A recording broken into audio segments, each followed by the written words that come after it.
YouTube channel अद्भुत शब्द ज्ञान में आप सबका स्वागत और हार्दिक अभिनंदन।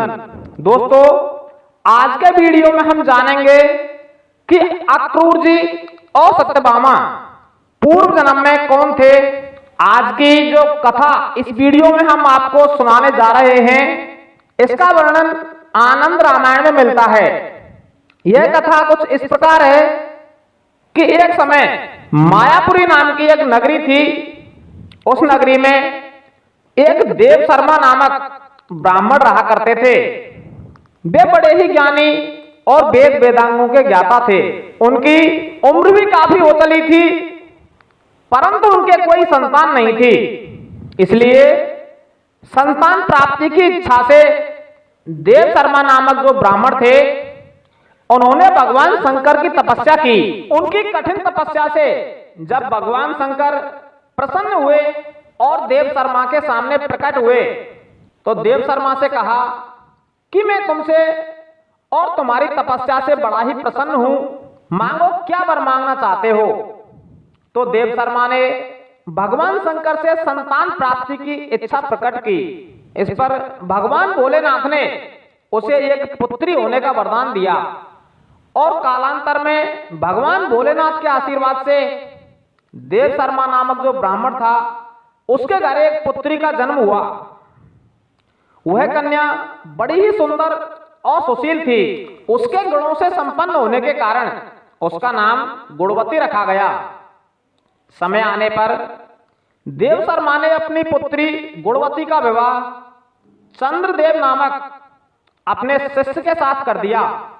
और चंद्र नामक उनका जो शिष्य था, वह उनके पास ही रहने लगा, क्योंकि देव शर्मा जो ब्राह्मण थे, उनके कोई पुत्र नहीं था। इसलिए उसने अपने दामाद और पुत्री को अपने पास ही रखा था। एक दिन ब्राह्मण देव शर्मा अपने दामाद चंद्र के साथ कुश लेने के लिए जंगल में गए थे।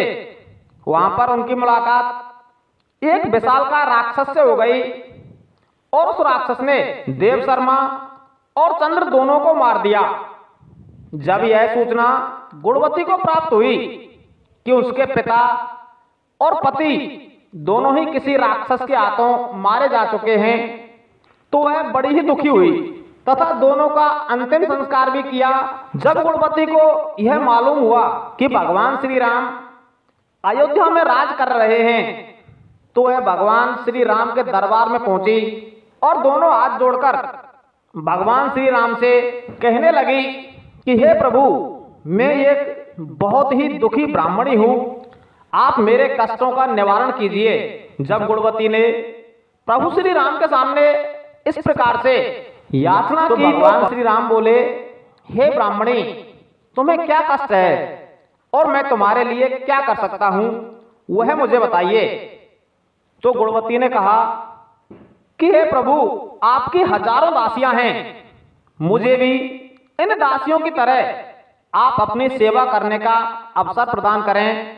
आप मुझे अपनी दासी के रूप में स्वीकार करें। इस पर प्रभु श्री राम ने कहा कि इस जन्म में तो तुम एक ब्राह्मणी हो और मैं क्षत्रिय हूं। यदि मैं तुम्हें दासी के रूप में रखता हूं, तो यह धर्म के विरुद्ध होगा, यह सही आचरण नहीं होगा।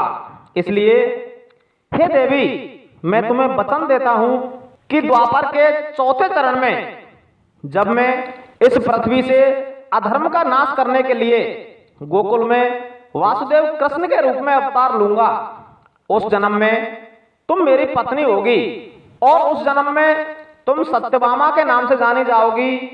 और तुम्हारे इस जन्म के जो पिता थे, उस जन्म में भी वो तुम्हारे पिता होंगे और उनका नाम सत्यजीत होगा। तथा तुम्हारे पति चंद्र उस समय मेरे काका अक्रूर के रूप में जन्म लेंगे। इस प्रकार जो ब्राह्मणी गुणवती थी, वह भगवान श्री राम के वरदान से द्वापर में सत्यभामा के रूप में जन्मी और उन्हें भगवान श्री राम की सेवा करने का अवसर मिला। हमारा यह वीडियो यदि आपको पसंद आया हो, तो इस वीडियो को ज्यादा से ज्यादा लाइक करें, शेयर करें और हमारे चैनल को सब्सक्राइब अवश्य कर लें। धन्यवाद।